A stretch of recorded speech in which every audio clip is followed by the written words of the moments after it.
अस्सलाम वालेकुम हुब्बे वतन पाकिस्तानियों। आज साइफ़र केस की समाअत जो है उसको फिर से 12 दिसंबर तक मुलतवी कर दिया गया है और 12 दिसंबर को इमरान खान और शाह महमूद कुरैशी पर फ़र्द जुर्म आयद करने के लिए 12 दिसंबर का दिन तय कर लिया गया है। मैंने आपको पहले ही बता दिया था कि ये लोग हर कीमत पर इमरान खान को इलेक्शन से आउट करना चाहते हैं।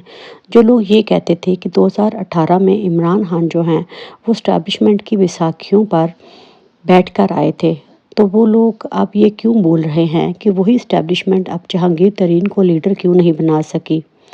अगर 2018 का इलेक्शन इमरान खान ने इस्टेब्लिशमेंट की वजह से जीता था, तो वही इस्टेब्लिशमेंट इलेक्शन से क्यों डर रही है। वो नवाज शरीफ के लिए इलेक्शन क्यों नहीं जितवा पा रही। हकीकत यही है कि इस्टेब्लिशमेंट जो है वो अब तक 90 की दहाई की सियासत से बाहर ही निकल नहीं सकी।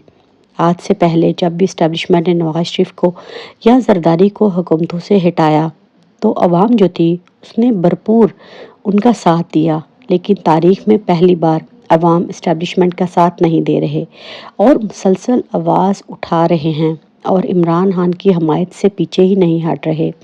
हमारी इस्टेब्लिशमेंट को अपने ही लोगों से महाज पर लड़ने का तजर्बा बिल्कुल भी नहीं है। कोई भी कौम जो है वो अगर अपनी फ़ौज की हमायत छोड़ दे तो फ़ौजें कभी भी वो जंगें नहीं जीत पाती। लेकिन अब उनको ये चाहिए कि वो मेन स्ट्रीम मीडिया को तो अपने 18 टाउट्स के ज़रिए जो है कंट्रोल कर रहे हैं, एक बयानिया तश्कील दे रहे हैं, लेकिन उनको चाहिए कि आकर कौम से माफ़ी मांगे, इमरान खान से माफ़ी मांगे। इमरान खान और पाकिस्तानी अवाम का दिल बहुत बड़ा है, ये इनको माफ़ कर देंगे क्योंकि ये फ़ौज हमारी फ़ौज है। हम कभी नहीं चाहते कि एक करप्ट बंदे की वजह से जो है वो पूरी फ़ौज का नाम बदनाम हो, लेकिन शायद अब वक्त जो है वो आहिस्ता आहिस्ता रेत की तरह मुट्ठी से निकलता जा रहा है, क्योंकि इमरान खान के चेयरमैनशिप छोड़ते ही नून लीगी रहनुमाओं में शदीद डर और खौफ की लहर जो है वो पैदा हो चुकी है।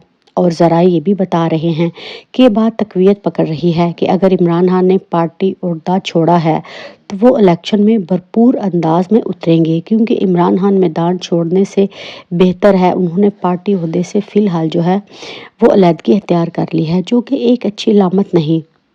लेकिन फिर भी पाकिस्तानी अवाम जो है वो इमरान खान के साथ खड़ी है, इसीलिए नून लीग वाले जो हैं वो पंजाब के 21 अजला के टिकट होल्डर्स जो हैं वो अपनी टिकट वापस कर रहे हैं और वो बहैसियत आज़ाद उम्मीदवार के तौर पर इलेक्शन लड़ना चाहते हैं, क्योंकि पीटीआई की मौजूदगी में उन्हें वोट मिलना जो है वो नामुमकिन है।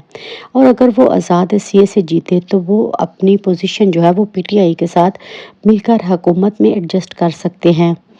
अब अगर ख्वाजा आसिफ जो हैं नए उम्मीदवारों के इंटरव्यू कल से शुरू करेंगे, मियां साहब पुराने साथी एतबार करने को तैयार नहीं, क्योंकि ये अनोखा लाडला जो है ये सादा अक्सरियत से ज़्यादा सीट्स मांग रहा है।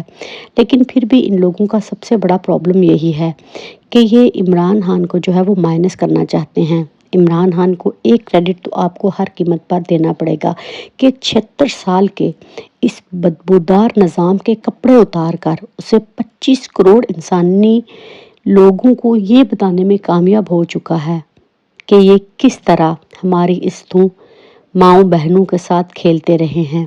और आज यही लोग जो है हमें कहते हैं कि हम आपकी आन हैं, शान हैं और जान हैं। इमरान खान को इस बात का अच्छी तरह इदराक हो चुका है कि काजी फायज़ ईसा जब तक ओहदे पर फायज़ है, ये निगरान हुकूमत का सेटअप जो है ये आगे से तवालत हथियार करता चला जाएगा। और दूसरी तरफ शेर अफजल मरवत जो है वो पूरी तरह इमरान खान के साथ खड़ा है। इसीलिए शेर अफजल मरवत के खिलाफ जो है वो वर्कर कन्वेंशन करने पर मुकदमात का जो है वो सिलसिला ज़ोरों शोर से जारी है। मर्दान में कन्वेंशन करने पर मुतअद्दिद मुकदमात दर्ज किए गए हैं, जिसमें शेर अफजल मरवत ने मुतल्लिका अदालत से रजू करने के लिए इस्लामाबाद हाई कोर्ट में हिफाजती ज़मानत जो है वो भी दायर कर दी है। इनको इस हद तक डर है कि इनको समझ नहीं आ रही कि ये इमरान खान को किस तरह गिराएं, क्योंकि आज तक ये उन्हीं मोहरों के साथ खेलते रहे हैं, लेकिन इस दफ़ा इनका आमना सामना जो है वो पाकिस्तानी अवाम से हुआ है। इसीलिए तो साइफ़र केस में अब इमरान खान जो हैं उनका फ़ैसला होने जा रहा है।